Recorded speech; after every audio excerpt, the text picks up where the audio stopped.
Welcome back students, welcome to smart guide academy.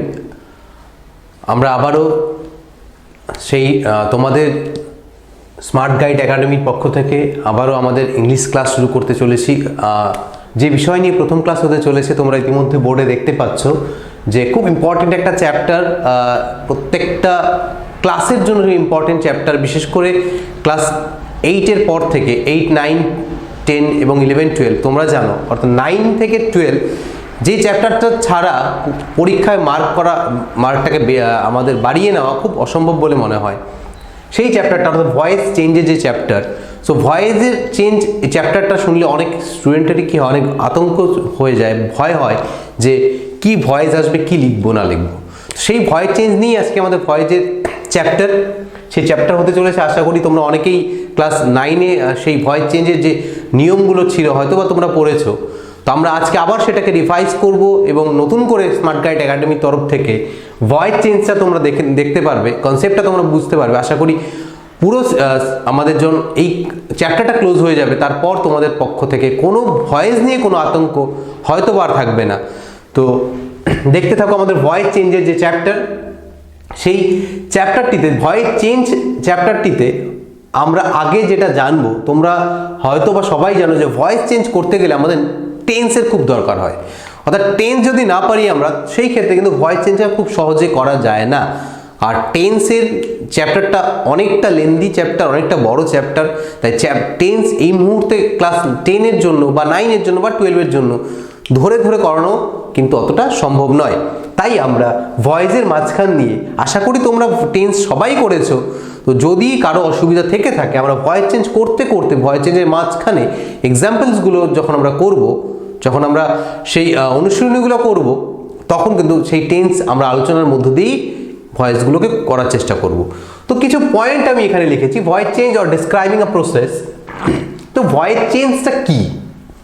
আমরা যারা voice change কিছুটা পারি বা যারা একটু শুনেছি, শুধু এটাই জেনে voice change subject verb object হয়ে যায়, অবজেক্ট সাবজেক্ট হয়ে যায়, এই সাধারণ নিয়মগুলো আমাদের মধ্যে জানা আছে। কিন্তু ভয়েসটা কি যদি আমরা বলতে যাই, তাহলেই কিন্তু আমরা ঠিক হতভম্ব হয়ে যাই যে উত্তরটা কি দিব। যদিও তোমাদের পরীক্ষায় কিন্তু এই উত্তরগুলো আসবে না, যে ভয়েস কাকে বলে, ভয়েস কত প্রকার, কি কি, কোনোটাই আসবে না। সেটা আমিও জানি, তোমরাও জানো, খুব ভালো করেই জানো।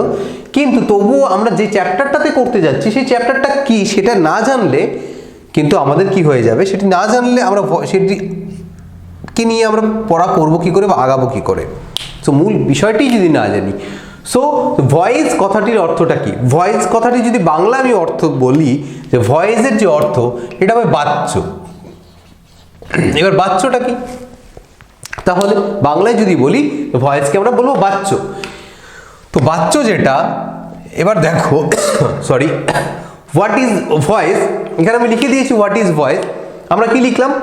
Voice is the form of the verb which indicates whether the subject does the work or something has been done to it. এইটি হচ্ছে ভয়েস। অর্থাৎ বাংলাতেও আমি তোমাদের সুবিধার জন্য এখানে লিখে দিয়েছি, ক্রিয়া প্রকাশের ভঙ্গিমাকেই ভয়েস বা বাচ্য বলে। অর্থাৎ আমরা যেভাবে আমরা ক্রিয়াগুলোকে প্রকাশ করি, অর্থাৎ এই যে কথাগুলো বলছি, আমাদের কথার মাঝখানে কিন্তু ক্রিয়া থাকে, সেই ভার্বগুলোকে, সেই ক্রিয়া প্রকাশের যে ভঙ্গিমা, যে ভঙ্গিমাতে আমরা আমাদের কথাগুলোকে, ভয়েসগুলোকে, ক্রিয়াগুলোকে আমরা প্রকাশ করি, তাকেই বলে বাচ্য বা ভয়েস ইংরেজিতে। ক্রিয়া প্রকাশের ভঙ্গি বলে দেয় কর্তা কাজটি নিজে করেছে না কর্তার দ্বারা কাজ সম্পন্ন হচ্ছে। অর্থাৎ এই যে ভয়েস, এই ভয়েসের মধ্যে থেকে আমরা কি জানতে পারবো, এটার থেকে আমরা সেটাই জানতে পারবো যে যে একটা ক্রিয়া রয়েছে, এই ক্রিয়াটি কে করেছে। যে কোনো একটি কথা যখন আমরা বলি যে আমি গান করছি, এখানে দেখো আমরা সাধারণত সবাই জানি যে আমিটা কিন্তু সাবজেক্ট, কর্তা, এবং এখানে ক্রিয়া কোনটি? কাজ করা বোঝাচ্ছে, গান করাটা। এবার এই গান করাটা, ক্রিয়াটাকে কে সম্পাদন করছে, সম্পূর্ণটা কে করছে, কার দ্বারা গানটি করা হচ্ছে? কর্তার দ্বারা করা হচ্ছে, সাবজেক্টের দ্বারা করা হচ্ছে, তাই তো? অর্থাৎ এই বাক্যটা দেখে কিন্তু আমরা বুঝতে পারবো, অর্থাৎ যে ক্রিয়াটিকে দেখে আমরা বুঝতে পারবো ক্রিয়াটি কি কর্তা করছে বাক্যের, নাকি অন্য কারো দ্বারা করছে। তাই এখানে লিখলাম ক্রিয়া প্রকাশ ভঙ্গি বলে দেয় কর্তা কাজটি নিজে করছে না কর্তার দ্বারা কাজ সম্পন্ন করা হচ্ছে। যদি আমি বলি যে লাঠি দ্বারা সাপটিকে মারা হলো, বোঝা গেল, লাঠির দ্বারা সাপটিকে মারা হবে। রাম সাপটি মারলো, এবার রাম সাপটি মারলো, এটি একটি, এবার সাপটিকে কে মারলো? রাম মারলো। আমরা এক্সাম্পলসগুলোতে আসবো, যাওয়ার আগে একটু কনসেপ্টটাকে বুঝে নিই। রাম সাপটি মারলো, এবার কাজটা কে করেছে? মেরেছে কে? রাম মেরেছে। এইভাবে আমরা এই কথাটাকে বলতে পারি, এই ক্রিয়াটাকে এই ভঙ্গিতে আমরা বলতে পারি রাম সাপটিকে মারলো। এটা দেখে বোঝা যাচ্ছে কর্তা অর্থাৎ সাবজেক্ট কি, সে নিজে কাজটি করেছে। এবার যদি এটাকে ঘুরিয়ে বলি যে সাপটিকে রামের দ্বারা মারা হলো, এবার দেখো যে অবজেক্ট ছিল যার সম্পর্কে বলা হচ্ছিল সেটাকে সামনে নিয়ে আমরা বললাম সাপটিকে রামের দ্বারা মারা হলো, অর্থাৎ কি হলো? কর্তার দ্বারা কাজ সম্পন্ন হচ্ছে। কর্তা নিজে করছে না, এখানে যে কাজটি ছিল সেটি কারো দ্বারা হচ্ছে। অর্থাৎ এই যে ভঙ্গিমাগুলো, এই ভঙ্গিমাগুলোকেই বলা হয় ভয়েস বা বাচ্য। তাই এখানে লিখলাম যে এই ভয়েসের দ্বারা আমরা বুঝতে পারবো যে কর্তা কাজটি নিজে করছে না, কর্তার দ্বারা কাজ সম্পন্ন হচ্ছে। তো এবার যে পয়েন্টগুলো আমাদের জানতে হবে ভয়েস করতে গেলে, যে আমরা সবাই জানি সেগুলো তোমরাও জানো, তবুও আমরা একটু রিভাইজ করার জন্য আমি লিখে নিয়েছি এখানে যে there are 3 kinds of voices, অর্থাৎ we know very well that voice are 3 kinds। তো ভয়েস কত প্রকার? ভয়েস 3 প্রকারের হয়ে থাকে। তো এবার যখনই আমি 3 প্রকার বললাম, কিছু কিছু তোমরা রয়েছো যারা হয়তো বা ঠিক এক্স্যাক্টলি জানো না বা কম শুনেছো, যে সাধারণত তোমরা শুনে থাকে ভয়েস 2 প্রকার হয়ে থাকে, অ্যাক্টিভ ভয়েস এবং প্যাসিভ ভয়েস, তাই তো? তোমরা কিন্তু এটাই অনেকেই জানো, এবার অনেকেই জানো 3 প্রকার আছে। এবার অ্যাক্টিভ প্যাসিভ, হ্যাঁ অবশ্যই আমরা আসবো, অ্যাক্টিভ প্যাসিভ কাকে বলে কি এগুলো তো আমরা জানবোই। কিন্তু দেখো আরেকটি ভয়েসের নাম কিন্তু আমরা এখানে লিখেছি, যেটা হচ্ছে কোয়াসি প্যাসিভ ভয়েস। সাধারণত প্রশ্ন অ্যাক্টিভ প্যাসিভ থেকেই বেশি আসে এক্সামে, কিছু কিছু সময় কিন্তু কোয়াসি প্যাসিভ ভয়েসের এক্সাম্পলও দিয়ে দেয়। তো আমরা ভয়েসটাকে আমরা 2 ভাগ বলবো না, বলবো 3 kinds of voices। ভয়েস বা বাচ্য 3 প্রকারের হয়, সেগুলো কি কি? 1 নম্বর হচ্ছে অ্যাক্টিভ ভয়েস, 2 নম্বর হচ্ছে প্যাসিভ ভয়েস, 3 নম্বর হচ্ছে কোয়াসি প্যাসিভ ভয়েস। এবার আমি একটু লিখে নিই অ্যাক্টিভ প্যাসিভ কাকে বলে, তারপর আমরা সেটা নিয়ে আমরা আবার আলোচনা এগোচ্ছি। এবার দেখো তোমরা দেখলাম যে 3টে ভাগে ভয়েসকে ভাগ করা যায়, ক্লাসিফাই করা যায়, অ্যাক্টিভ ভয়েস, প্যাসিভ ভয়েস এবং কোয়াসি প্যাসিভ ভয়েস। সো এবার অ্যাক্টিভ ভয়েস কাকে বলে? আমরা যদিও এর আগেই বললাম যে অ্যাক্টিভ প্যাসিভ ভয়েস কাকে বলে ডেফিনেশনগুলো পরীক্ষায় আসবে না, কিন্তু আমাদের কনসেপ্টটাকে যদি আমরা বুঝতে চাই ভয়েসের, তাহলে কিন্তু আমাদের এই অ্যাক্টিভ ভয়েস প্যাসিভ ভয়েস কাকে বলে এগুলো জানা বিশেষ দরকার। তা না হলে কিন্তু আমরা ঠিক ক্লিয়ার কনসেপ্টটা আসবে না। শুধু মুখস্থ করে কিন্তু আমরা রেজাল্ট ভালো করতে পারবো না, অথবা ভয়েসটাকে জানতে পারবো না। তো অ্যাক্টিভ ভয়েস তাহলে কাকে বলে? অ্যাক্টিভ মানে সক্রিয় বাচ্য। তোমরা জানো অ্যাক্টিভ মানে অ্যাক্টিভ থাকা, অর্থাৎ যে আমি অ্যাক্টিভ, কাজের প্রতি আমি খুব অ্যাক্টিভ, অর্থাৎ আমি খুব সক্রিয়, সেই সক্রিয় বাচ্য কাকে বলছে? বলছে when the subject of a sentence is the doer or actor। এটা কিন্তু এই জায়গাটাই কিন্তু মোস্ট ইম্পর্টেন্ট, যে অ্যাক্টিভ ভয়েস কাকে বলছে? এই যে এতটুকু কি হচ্ছে, when the subject of a sentence is doer or actor, যখন বাক্যর সাবজেক্টটি কি থাকবে? ডুয়ার হবে, সে কাজটি করবে, অথবা actor. The verb is in active voice, তখন ভার্বটা, তখন ক্রিয়াটা কিন্তু অ্যাক্টিভ ভয়েসে হবে। It is so because the subject is active, কারণ তখন এই সাবজেক্টটা যে থাকে সেন্টেন্সে সেটা অ্যাক্টিভ থাকে, সক্রিয় থাকে, তাই কিন্তু সেটাকে অ্যাক্টিভ ভয়েস বলা হচ্ছে। বাংলায় লেখা রয়েছে এখানে, কর্তা যখন নিজেই ক্রিয়ার কাজ সম্পন্ন করে, কর্তা যখন নিজেই ক্রিয়ার কাজ সম্পন্ন করে তখন ক্রিয়ার অ্যাক্টিভ ভয়েস হয় থাকে, তখন যে সেন্টেন্সটাতে যে ক্রিয়াটা থাকবে সেটা কোন ভয়েসে থাকবে? অ্যাক্টিভ ভয়েসে থাকবে। আমরা যখন এক্সাম্পলগুলো দেখব তখন আরও একদম ইজি হয়ে যাবে, কারণ এই চ্যাপ্টারটা ভীষণ ইজি চ্যাপ্টার। কারণ তখন কেন এটা অ্যাক্টিভ ভয়েসে থাকে? কারণ তখন সাবজেক্ট বা কর্তা অ্যাক্টিভ বা সক্রিয় থাকে, তাই এটাকে কি ভয়েস বলছে? অ্যাক্টিভ ভয়েস বলছে। এবার দেখে নেব, যেমন উদাহরণগুলো দেখে নেব, এরকম অসংখ্য উদাহরণ রয়েছে, দুটো এক্সাম্পল আমি তোমাদের বোঝার জন্য দিয়েছি। হি ডাজ দিস ওয়ার্ক, এবার এখানটাতে দেখো হি ডাজ দিস ওয়ার্ক, এখানে সে করে কাজটি, কাজটি কে করে? তাহলে সাবজেক্ট করছে, সে করছে, এটা তো সাবজেক্ট, হি, এটা কি হয়ে যাচ্ছে? এটা সাবজেক্ট হয়ে যাচ্ছে, অর্থাৎ সে কাজটি করছে। কর্তা যখন নিজেই ক্রিয়ার কাজ সম্পন্ন করে, মানে ক্রিয়ার কাজটা কে করছে? হি করছে, নিজেই করছে, তাই এটা কিন্তু কিসে রয়েছে? অ্যাক্টিভ ভয়েসে রয়েছে। অর্থাৎ দেখে আমাদের কিন্তু জানতে হবে তবেই কিন্তু আমরা ভয়েস চেঞ্জ করতে পারবো। এবার দ্বিতীয় নাম্বার এক্সাম্পল বললো Payel open the door, Payel দরজাটি খুলেছিল।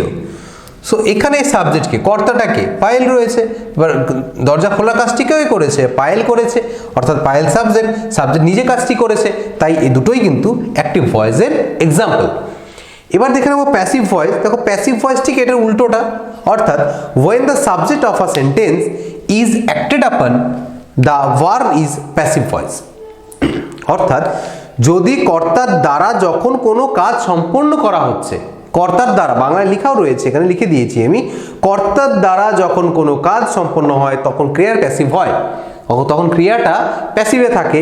কেননা কারণ তখন কি হয়, it is so because the subject is passive. তখন যে সাবজেক্টটা থাকবে সেই বাক্যটার, অর্থাৎ যে কর্তা থাকবে, তখন সে নিষ্ক্রিয় থাকবে, সক্রিয় থাকবে না, তাই কিন্তু সেটা প্যাসিভে থাকে। একটু জেনে নেওয়ার জন্য এগুলো বলছি, চেহারা দেখে যেন আমরা বুঝতে পারি এটা কোন ভয়েস, যার জন্য আমরা এগুলো একটু আলোচনা করে তারপর ভয়েস চেঞ্জের রুলসগুলো তো আমরা শিখবো। এবার দেখো এখানে এক্সাম্পলটা দেখো, এখানে বলছে হি ডাজ দিস ওয়ার্ক, এখানে কাজটা কে করেছে, সে করেছে, সে নিজে করেছে। এবার এখানটায় দেখো the work is done by me, এখানে যদি থাকতো আই ডু দ্য ওয়ার্ক কি হতো, তখন দিতে হতো work is done by me. এখানে কাজটি করা হয়েছে আমার দ্বারা, অর্থাৎ এখানে যে কাজটি রয়েছে, কাজটি কার দ্বারা করা হয়েছে, কাজটি কিন্তু সাবজেক্ট দ্বারা করা হয়েছে, আমার দ্বারা করা হয়েছে, তাই এটা হয়ে গেল কিন্তু প্যাসিভ ভয়েস। এবার আমরা কসি প্যাসিভ আছে, কসি প্যাসিভটা পরে আলোচনা করে নেব। এবার আমরা দেখব যে যেটা পরীক্ষায় আমাদের আছে, এটা মোস্ট ইম্পর্টেন্ট, এগুলো জাস্ট একটু জানার জন্য, তোমাদের একটু জানার জন্য এটা আমি করে দিলাম। এবার আমরা দেখব ভয়েস চেঞ্জের যে নিয়মগুলো, খুব ইজি যে নিয়মগুলো রয়েছে, সেই নিয়মগুলো থেকেই আমরা অ্যাক্টিভ থেকে প্যাসিভ, প্যাসিভ থেকে অ্যাক্টিভ এই ভয়েস চেঞ্জগুলো আমরা করতে পারবো। তো আমি এই নিয়মগুলো একটু লিখে নিচ্ছি।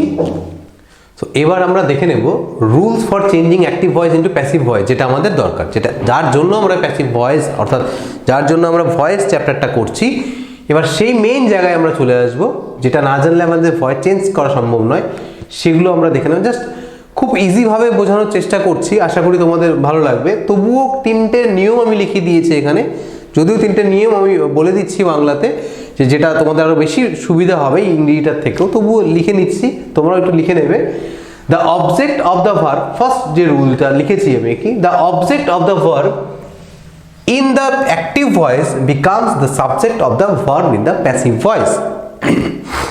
অর্থাৎ যে অবজেক্টটা রয়েছে অ্যাক্টিভ ভয়েসের, যে অবজেক্টটা রয়েছে, কি লেখা আছে, active voice into passive voice. অর্থাৎ যদি পরীক্ষায় কোশ্চেনটা থাকে অ্যাক্টিভ ভয়েসের, সেই অ্যাক্টিভ ভয়েস থেকে প্যাসিভ ভয়েস করার যে নিয়মটা, সেই নিয়মগুলো পরীক্ষায় আবার অনেক সময় প্যাসিভে থাকে, তাহলে নিয়মটা উল্টে যাবে। অর্থাৎ প্যাসিভে থাকলে অ্যাক্টিভে করতে হবে, অ্যাক্টিভে থাকলে প্যাসিভে করতে হবে।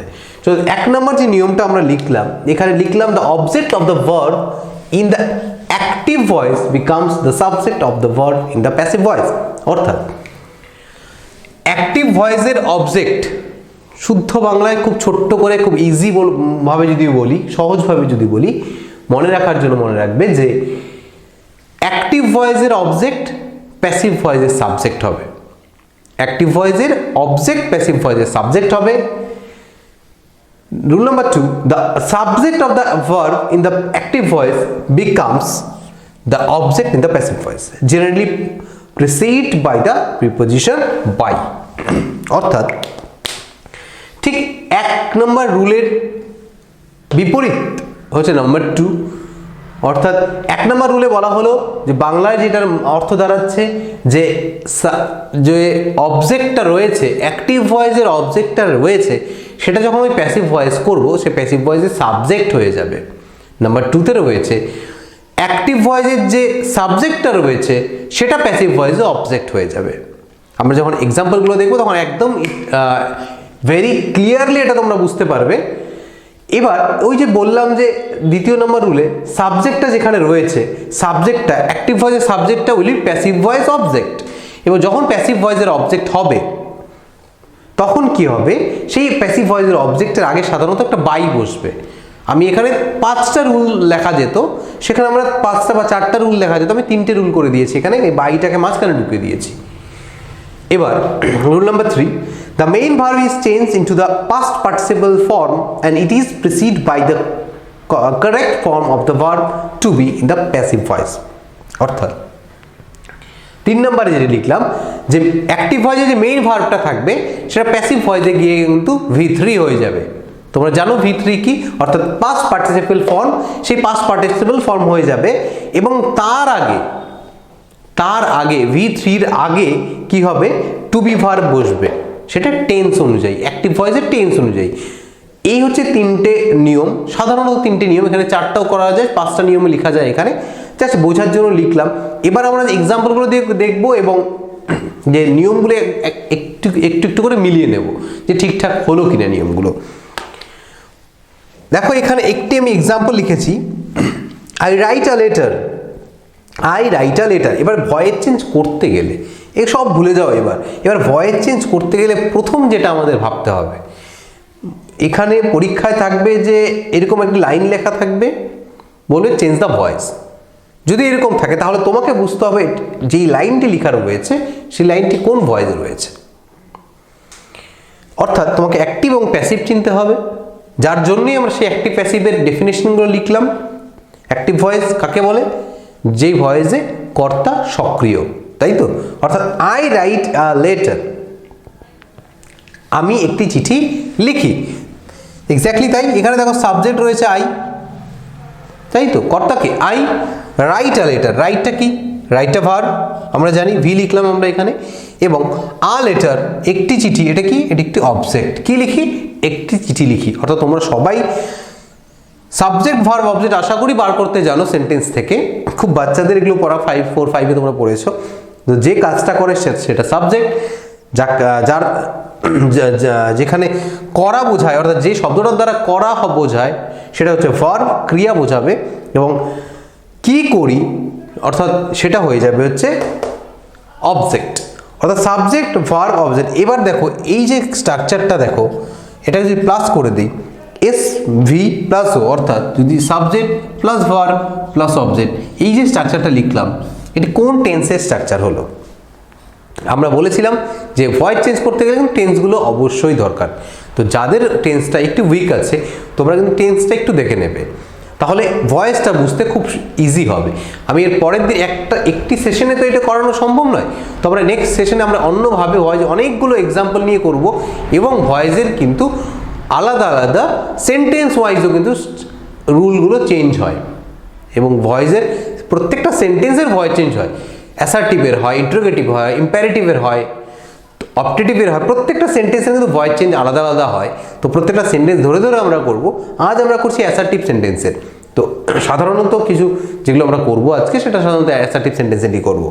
তো এখানে দেখো প্রথম এই যে লাইনটা দেওয়া রইলো, আমাদের যদি এটা এক্সামের কোশ্চেনটা এরকম আসে, আই রাইট আ লেটার, ব্র্যাকেটে বলে দিল চেঞ্জ দ্য ভয়েস, তখন আমাদের প্রথম যে কাজটা করতে হবে সাবজেক্ট ভার্ব অবজেক্ট খুঁজে বার করতে হবে। তারপর যেটা করতে হবে অর্থাৎ এই যে স্ট্রাকচারটা আসলো এটা কোন টেন্সের স্ট্রাকচার সেটা ভাবতে হবে। এবার বলো subject plus verb plus object এটা কোন টেন্সের স্ট্রাকচার। ভার্ব মানে V1ই আছে, এটা ভার্ব। রাইট অর্থাৎ এটা দেখে বোঝা যাচ্ছে এটা কিন্তু সিম্পল প্রেজেন্ট টেন্সের স্ট্রাকচার, অর্থাৎ প্রেজেন্ট ইনডিফিনিট টেন্সের স্ট্রাকচার। এবার প্রেজেন্ট ইনডিফিনিট যখন তুমি লিখতে যাবে তখন ভয়েসে তখন তোমাকে মনে রাখতে হবে যে অ্যাম ইজ আর আসবে, টু বি ভার্ব কি আসবে, অ্যাম ইজ আর। এই অ্যাম ইজ আর এই তিনটে টু বি ভার্ব হিসেবে আসবে। কখন আসবে আমরা এই রুলগুলোর সঙ্গে আমরা মিলিয়ে নেব। শুধু একটু মনে রাখতে হবে প্রেজেন্ট টেন্স হলে অ্যাম ইজ আর বসে, পাস্ট টেন্স হলে ওয়াজ ওয়ার বসে, ওয়াজ ওয়ার বসবে পাস্ট হলে।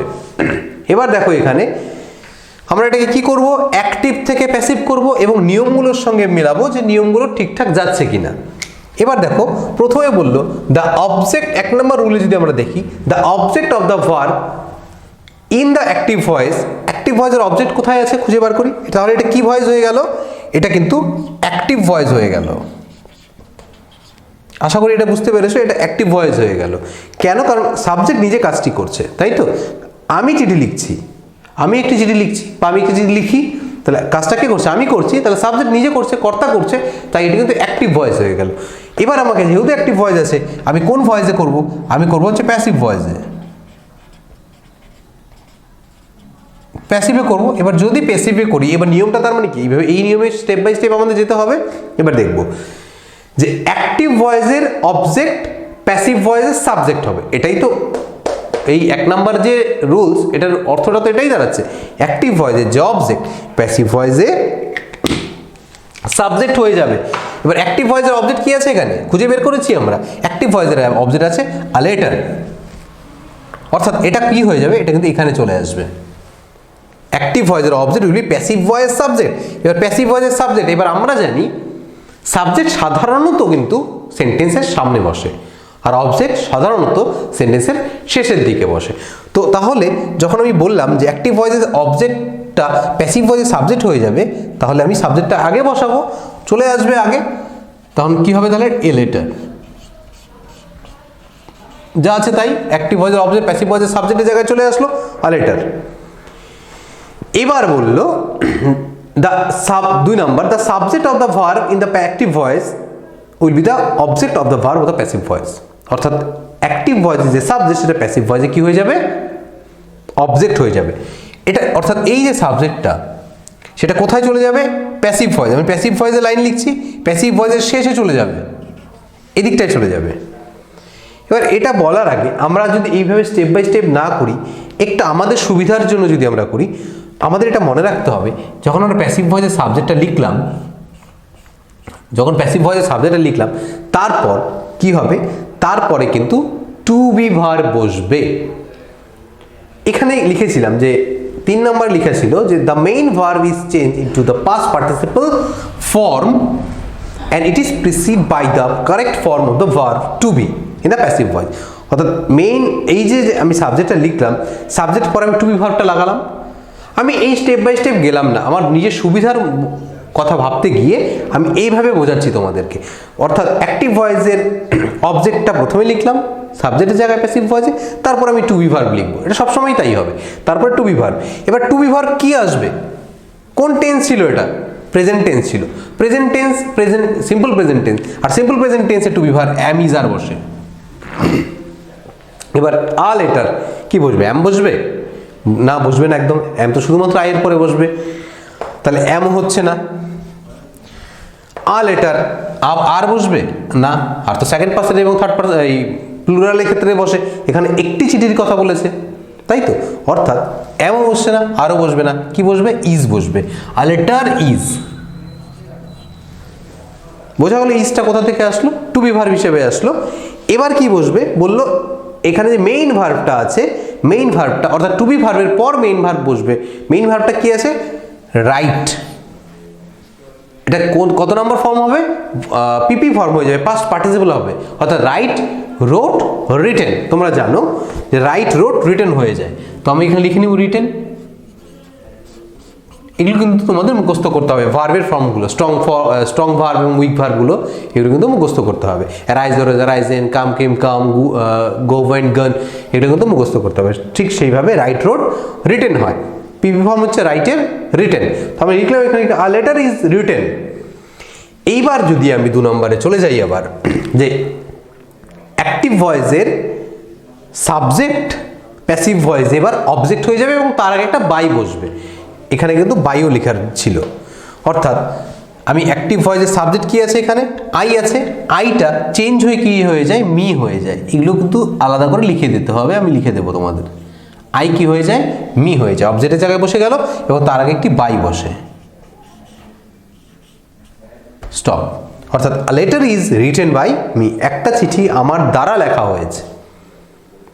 অর্থাৎ দেখো কর্তার দ্বারা করা হলো, তার মানে সেটাই ওই প্যাসিভের যে প্যাসিভ ভয়েসের যে আমরা ডেফিনেশন লিখেছিলাম সেটা কিন্তু এখানে দাঁড়িয়ে গেল। এবার দেখো প্যাসিভ ভয়েসের সাবজেক্ট কি হচ্ছে, এটা কি হচ্ছে, অ্যামিজারের টু বি ভার্ব হচ্ছে V3, তাই তো।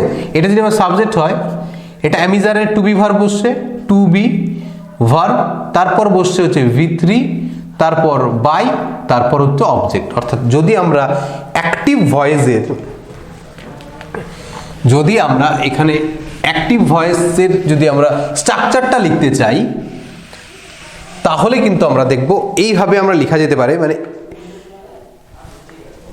সাবজেক্ট, মানে প্যাসিভের যে স্ট্রাকচার, অ্যাক্টিভ ভয়েসের প্যাসিভের যে স্ট্রাকচার, তাহলে কিন্তু আমরা এইভাবে লিখতে পারি subject plus to be verb plus V3 plus by plus object. এটা কিসের স্ট্রাকচার হয়ে গেল? এটা কিন্তু প্যাসিভ ভয়েসের স্ট্রাকচার, প্রেজেন্ট টেন্সের প্যাসিভ ভয়েসের গঠন হয়ে গেল, ফর্ম হয়ে গেল প্রেজেন্ট টেন্সের, simple present, simple present tense. অর্থাৎ সিম্পল প্রেজেন্ট টেন্সের স্ট্রাকচার কিন্তু এইভাবে। যতই এবার আমরা হাজারো যদি এক্সাম্পল করি, দেখবো সেম এক্সাম্পলগুলো এই স্ট্রাকচারে বসিয়ে দিলে ডাইরেক্ট প্যাসিভ হয়ে যাচ্ছে। আরেকটি আমি তোমাদের এক্সাম্পল করাচ্ছি, সেই এক্সাম্পলটা লিখে নেবে, তাহলেই আরও ক্লিয়ার হয়ে যাবে। তারপর আমরা নেক্সট সেশন, নেক্সট পার্টে আমরা আরও এক্সাম্পলগুলো এবং অন্যান্য সেন্টেন্স ধরে ধরে আমরা ভয়েস চেঞ্জটা করার চেষ্টা করব। এবার দেখো আরেকটি এক্সাম্পল দেখো এখানে, he eats a mango, he eats a mango, সে একটি আম খায়, তাই তো? তাহলে এবার বলো এখানে অ্যাক্টিভে রয়েছে না প্যাসিভে রয়েছে? প্রথম যে কাজটা আমাদের, প্রথম কাজটা সাবজেক্ট ভার্ব অপোজিট খুঁজে বার করা। এখানে সাবজেক্ট কি আছে? হি। ভার্ব কি রয়েছে? It's a mango, object. অর্থাৎ প্রথম কাজ আমরা কমপ্লিট করে ফেললাম, সাবজেক্ট ভার্ব অবজেক্ট খুঁজে বার করলাম। এবার এটা কোন টেন্সে রয়েছে? দেখো সাবজেক্ট ভার্ব অবজেক্ট, ভার্বের শেষে এস রয়েছে, অর্থাৎ সেই একই structure S plus V plus O. Present indefinite tense, simple present টেন্সের স্ট্রাকচার, তাই তো? সাবজেক্ট থার্ড পারসন সিঙ্গুলার বলে এস বসেছে এখানে ভার্বের সঙ্গে, এটা তোমরা সবাই জানো। তো এটা সিম্পল প্রেজেন্ট টেন্সের স্ট্রাকচার। তো এবার অ্যাক্টিভে না প্যাসিভে রয়েছে? হি ইটস আ ম্যাঙ্গো, সে এই কাজটা কে করছে? সে নিজে করছে, সে খাচ্ছে, অর্থাৎ কর্তা সক্রিয় রয়েছে, তাই তো? অ্যাক্টিভ রয়েছে, তাই এটা অ্যাক্টিভ ভয়েসে আছে আমরা জানি। এবার আমরা কিসে করবো? এটাকে প্যাসিভে করব। যদি প্যাসিভে করি এবার কি হচ্ছে দেখো, প্রথম কি নিয়ম? প্যাসিভে যে নিয়মটা প্রথমে বলা হলো যে অ্যাক্টিভ ভয়েসের যে অবজেক্ট সেটা প্যাসিভ ভয়েসে সাবজেক্ট হয়ে যাবে। মনে রাখার জন্য তুমি নিয়মটাকে যেভাবে খুশি তোমার মতো করে সাজিয়ে নিতে পারো। অ্যাক্টিভের সাবজেক্ট প্যাসিভে অবজেক্ট হবে, অ্যাক্টিভের অবজেক্ট প্যাসিভের সাবজেক্ট হবে। এবার তুমি যেমন ওলট পালট করে তোমার মতন করে মনে করে নিতে পারো। তো দেখো যেটা বোঝার বিষয় সেটা মনে রাখতে হবে যে অ্যাক্টিভ ভয়েসের যেটা অবজেক্ট সেটা কিন্তু প্যাসিভ ভয়েসের সাবজেক্ট হয়ে আসবে। তাহলে আ ম্যাঙ্গো সামনে চলে আসবে, আ ম্যাঙ্গো। এবার কি আসবে? আমরা কিন্তু নিজেদের মতন করে যে নিয়মটা সাজিয়েছি সেটা করব। দেখো এইখানে কি আছে? টু বি ভার্ব আছে, এটা তো প্যাসিভের, আমি তো প্যাসিভের স্ট্রাকচারে তো লিখতে যাচ্ছি। এবার এই স্ট্রাকচারটা ফলো করো, দেখো ডাইরেক্ট হয়ে যাবে। কেউ যদি নিয়মও মনে রাখতে না পারো, শুধু এই স্ট্রাকচারটা যদি ফলো করো তাহলেও তোমাদের ভয়েস চেঞ্জ কিন্তু হয়ে যাবে। আ ম্যাঙ্গো হয়ে গেছে সাবজেক্ট, এটা কাজ শেষ হয়ে গেছে। এবার কি? টু বি ভার্ব আছে। এবার টু বি ভার্ব কি? According to the active voice, active voice অনুযায়ী কিন্তু টু বি ভার্বটা আমরা বসাবো। According to the active voice tense, active ভয়েসে যে কোন টেন্স সেই হিসেবে কিন্তু আমরা টু বি ভার্বটা এটার পর বসাবো, তাই তো? এটা কোন টেন্স বললাম? এটা দেখলাম যে present indefinite tense. Present indefinite tense হলে টু বি ভার্ব কি আসে? অ্যাম, নয় ইজ, নয় আর, এই তিনটের যে কোনো একটি আসবে যদি প্রেজেন্ট ইনডিফিনিট টেন্স হয়। তাহলে এটা প্রেজেন্ট ইনডিফিনিট টেন্স ছিল, তাই আমরা অ্যাম ইজ আর এর যে কোনো একটা বসাবো। আ ম্যাঙ্গো নিশ্চয়ই আগের মতন অ্যামও হবে না, আরও হবে না, থার্ড পারসন সিঙ্গুলার নাম্বার, তাই আ ম্যাঙ্গো ইজ, তাই তো? আ ম্যাঙ্গো ইজ। এবার কি আসবে? এবার মনে রাখতে হবে, দেখো এখানে টু বি ভার্ব হয়ে গেল, এই কাজটাও কমপ্লিট হয়ে গেল, সাবজেক্ট হয়ে গেছে, টু বি ভার্ব হয়ে গেছে। এবার কি আসলো? V3, V3। এবার মেইন ভার্ব কোনটা? এটা ইট। ইটের 3 নম্বর তোমাকে মনে করতে হবে, অর্থাৎ ইটের 3 নম্বর ফর্ম কি? ইট, অ্যাট, ইটেন, তাই তো? ইটেন। তো এখানে আমরা লিখবো eaten, EATEN। A mango is eaten. তারপর কি আসে? দেখো এখানে কি আছে? বাই। নিয়ম ভুলে গেছি আমি, কোনো নিয়ম আমার জানা নেই, শুধু এই স্ট্রাকচারটাকে মনে রেখেছি, তাহলেও তোমাদের ভয়েস করতে পারবে। এটা কিসের স্ট্রাকচার? প্যাসিভ ভয়েসের ফর্ম। এটা প্যাসিভ ভয়েসের স্ট্রাকচার, মানে সিম্পল প্রেজেন্ট টেন্সের প্যাসিভ ভয়েসের স্ট্রাকচার। প্রত্যেকটা টেন্সের স্ট্রাকচার কিন্তু আলাদা আছে। তো এটা প্যাসিভের স্ট্রাকচার, একটু আলাদা করে খাতার কোনো এক পাশে লিখে রাখবে, তোমাদের সুবিধা হবে। তো আ ম্যাঙ্গো ইজ ইটেন, তারপর কি হবে তাহলে? বাই। এবার কি হবে? দেখো বাইয়ের পরে কি আসলো? বাইয়ের পরে এবার অবজেক্ট আছে। এবার অবজেক্ট মানে কি? এটা তো আমি প্যাসিভের গঠন লিখেছি। অবজেক্ট মানে অ্যাক্টিভ ভয়েসের subject will be the passive voice object. এবার প্যাসিভ ভয়েসের অবজেক্টের জায়গায় চলে যাবে। হি থাকলে কি হয়ে যাবে? হি থাকলে হয় প্রোনাউন চেঞ্জ হয়ে যাবে হিম। Stop, stop. অর্থাৎ a mango is eaten by him, একটি আম তার দ্বারা খাওয়া হয়েছে। অর্থাৎ এবার কাজটি কার দ্বারা সম্পন্ন হলো? সাবজেক্টের দ্বারা, তাই এটা কিন্তু প্যাসিভ ভয়েস হয়ে গেল। এবার দেখো এই স্ট্রাকচারটা, এবং এই যে এটার যে স্ট্রাকচার হলো subject plus to be verb plus V3 plus by plus object, এই স্ট্রাকচারটাকে সেম হলো কি না, হয়ে গেল, অর্থাৎ আমার প্যাসিভ ভয়েসটা কারেক্ট হয়েছে। তো এইভাবেও করতে পারো যদি তোমাদের ভয়েসের যে রুলসগুলো যদি মনে না থাকে, তাহলে তোমরা কিন্তু এই শুধু স্ট্রাকচার মনে রেখেও করতে পারো। তো আমি প্রত্যেকটা টেন্সের স্ট্রাকচারগুলো সাইডে লিখে দেবো, তো আশা করি তোমাদের হেল্প হবে। তো এরপর আরও আমরা নেক্সট সেশনে প্রত্যেকটা সেন্টেন্স থেকে করব এবং আরও এক্সাম্পল দিয়ে করব, আশা করি পুরোটাই ক্লিয়ার হয়ে যাবে। তো আজ এই পর্যন্তই, তোমরা এতটুকুকে বারবার রিভাইজ দিয়ে নিজেদের মতো আরও এক্সাম্পল করে একটু চেষ্টা করো। নেক্সট সেশনে আবারও দেখা হচ্ছে। Till then keep smiling.